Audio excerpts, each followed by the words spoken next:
Takut Lupa oleh Mulasi. Namaku Mulasi.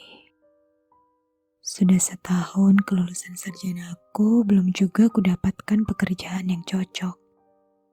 Sembari menunggu, aku mengisi waktu luang dengan berjualan secara daring. Karena aku tipe orang yang mudah bosan, aku bisa menjual produk yang berbeda-beda setiap waktunya. Tergantung apa maunya hati ini. Bahkan hampir semua produk wanita sudah aku coba. Seperti kosmetik, aksesoris, baju, hijab, sepatu, dan tas. Namun tidak banyak yang bisa terjual karena aku hanya sekadar berjualan. Aku tidak tahu ilmu strategi berjualan yang baik dan benar. Lalu bagaimana mau menarik hati konsumen tanpa persiapan apapun? Bermodalkan telepon genggam, internet, dan ambisi barang yang kujual harus laku. Apa itu marketing, branding, target market, riset, engagement? Entahlah, yang ku tahu hanya promosi. Makanya yang ku dapatkan tidak banyak. Hanya cukup untuk kebutuhan pribadi saja. Keinginan jangan harap. Syukurlah aku tak perlu pusing perihal tempat bernaung dan makan sehari-hari. Karena aku masih tinggal bersama orang tuaku. Orang tuaku adalah pensiunan pegawai swasta. Tidak banyak pesangon yang didapatkan setiap bulannya. Orang tuaku memutuskan untuk berbisnis dari sisa-sisa tabungan mereka. Cukuplah untuk membangun 6 kamar di halaman belakang, lalu disewakan menjadi kos-kosan putri, karena rumah kami tidak jauh dari kampus. Selain menyewakan kamar kos, ibuku membuka warung makan kecil-kecilan di halaman rumah. Lengkap sudah kesibukan orang tuaku di rumah, termasuk aku. Untuk urusan kos, ayahku yang bertanggung jawab. Urusan warung makan jelas dan sudah pasti ibuku. Lalu aku, dua-duanya. Aku menjabat sebagai asisten mereka. Setiap pagi aku mendapat jatah membuang sampah, menyapu teras kamar kos dan halamannya. Ada 2 pohon rambutan dan 1 pohon mangga yang menjatuhkan daun kering setiap harinya di sana. Setelah itu, aku akan menghabiskan waktu di dapur bersama ibu, menyiapkan segala menu untuk dihidangkan di warung makan. Selepas tengah hari, biasanya aku baru bisa berkemul dengan kesibukanku sendiri sebagai pedagang di dunia maya. Ya, sembari mencari-cari lowongan pekerjaan yang sesuai untukku. Oh iya, aku lupa. Aku ini anak ketiga dari 4 bersaudara. Aku menjadi anak tunggal setelah ketiga saudaraku sibuk dengan urusan hidupnya masing-masing. Kedua kakak perempuanku sudah menikah dan ikut suaminya di luar kota. Sedangkan adik perempuanku sudah bekerja di ibu kota. Jadi saat kami berlibur ya hanya bertiga saja. Ayah, ibu, dan aku. Sepi sekali rasanya. Tapi mau bagaimana lagi? Sudah masanya berjauhan dengan saudara lainnya. Tidak bisa kubayangkan betapa sunyi dan senyapnya jika tidak ada bangunan kos dan usaha warung makan ibuku. Suatu ketika aku dan ibu berbincang sembari memasak sayur lodeh kesukaan ayah. Berbincang ngalor ngidul kalau kata orang Jawa. Sampailah kami pada topik masa depanku. Ibu menanyakan, apakah sudah ada calon untuk dikenalkan? Aku tersentak dan hampir saja sebilah pisau mengiris jariku.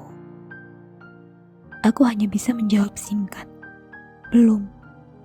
Kemudian ibu berpesan, kalau nanti sudah saatnya mencari pendamping hidup, carilah yang bekerja di kota ini, supaya ibu bisa setiap hari ke rumahmu. Aku hanya tersenyum. Sebenarnya ini bertentangan sekali dengan keinginanku. Sejujurnya aku iri dengan saudara-saudaraku. Sekarang mereka bisa bebas melakukan apapun tanpa diatur oleh orang tuaku yang protektif. Terlalu memanjakan dan terlalu ikut campur urusan hidup anak-anaknya.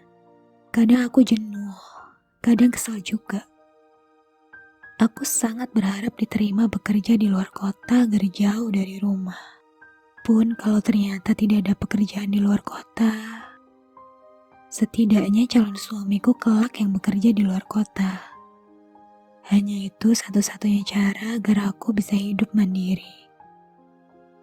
Namun, melihat ekspresi wajah dan intonasi suaranya, aku tahu sebenarnya ibu sangat kesepian. Ibu hanya ingin dekat dengan anak-anaknya. Ingin melihat wajah anak-anaknya setiap hari. Seperti dulu, saat kami masih bersekolah. Sayangnya, hidup itu berjalan terus. Tidak bisa berhenti di masa yang kita inginkan. Saat kami beranjak dewasa, mulai mengenal kerja dan cinta, kami tidak bisa diam saja kan? Kami juga harus melanjutkan hidup kami. Menjadi sukses, berkeluarga dan mempunyai keturunan. Apakah itu salah? Entah mengapa kata-kata ibu itu seolah bersarang di otak ini dan kupikirkan setiap malam. Membuatku merenung berkepanjangan saat sedang menyendiri. Inginku segera jauh dari rumah. Tapi ada hati seorang ibu yang sebenarnya belum bisa merelakan. Dan seperti belum siap jika harus ditinggalkan lagi oleh anaknya.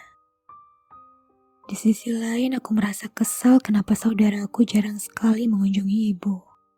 Padahal dulu sering berucap akan rutin pulang ke rumah. Minimal 2 minggu sekali. Kenyataannya, sudah setengah tahun tidak ada satupun aroma-aroma ingin pulang ke rumah. Sungguh membuat batin ini bergejolak dan berseteru. Kesal, sedih, haru, ingin marah, campur aduk. Bahkan aku sudah tidak bisa memutuskan kemana pastinya arah masa depanku. Sampai suatu hari aku menerima tawaran kerja di luar kota. Kebetulan perusahaan itu milik dosenku. Masih baru dan sedang membutuhkan orang-orang yang sebidang denganku. Aku dan dosenku Bu Mira namanya. Kami cukup dekat karena pernah mengerjakan proyek bersama waktu itu. Bu Mira lah yang sering membuka wawasanku tentang hal baru di luar bidangku. Bahkan hanya atas dasar rekomendasi beliau, aku bisa langsung diterima bekerja tanpa seleksi apapun. Rasanya seperti dapat undian 1 miliar. Sudah berkali-kali melamar kerja, berkali-kali pula tidak lolos. Akhirnya, pekerjaan yang kuharap-harapkan datang juga. Apalagi kota itu adalah kota impianku. Kota tercantik dan romantis menurutku. Kota yang kuimpi-impikan sejak sekolah dulu. Dan berharap kelak akan tinggal di kota itu bersama teman hidupku. Mendapat kabar yang sungguh bahagia, tanpa basa-basi aku langsung mengiyakan tawaran dosenku itu. Menyiapkan segala berkas yang dibutuhkan, sampai menimbang-nimbang apa saja yang harus kubawa nanti. Padahal dosenku belum memutuskan kapan saatnya pergi ke kota itu. Rasanya ingin cepat-cepat berkemas dan pergi dari rumah. Oke, besok pagi-pagi sekali, aku harus menceritakan kabar gembira ini pada orang tuaku.